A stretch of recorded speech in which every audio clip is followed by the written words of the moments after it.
36 जिल्हे, 36 बातम्या. News G9 Maharashtra. उत्तर तुमच्या प्रश्नांची.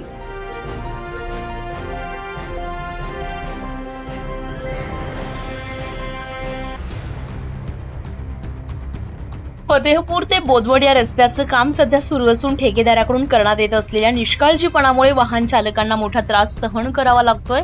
रस्त्याच्या दोन्ही बाजूंना खोदकाम करण्यात आलं असून त्या ठिकाणी योग्य ती सुरक्षितता व्यवस्था करण्यात आली नाहीये.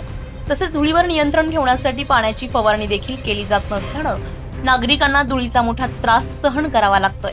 विशेषतः जामठी ते बोदवड रस्त्यावर मोठ्या प्रमाणात दगड पडलेले असल्यानं मोटरसायकलस्वारांना जीव धोक्यात घालून प्रवास करावा लागतोय. अनेक वेळा वाहन घसरून अपघात होण्याची शक्यता निर्माण झाली आहे. नागरिकांमध्ये संताप व्यक्त केला जातोय. स्थानिक ग्रामस्थ आणि वाहन चालकांनी संबंधित सार्वजनिक बांधकाम विभागानं तात्काळ लक्ष देऊन रस्त्यावर पडलेले दगड हटवावेत, नियमित पाणी मारावे, तसेच सुरक्षिततेची उपाययोजना करावी अशी मागणी केली आहे. न्यूज G9 महाराष्ट्रासाठी गणेश गोरे, जामठी.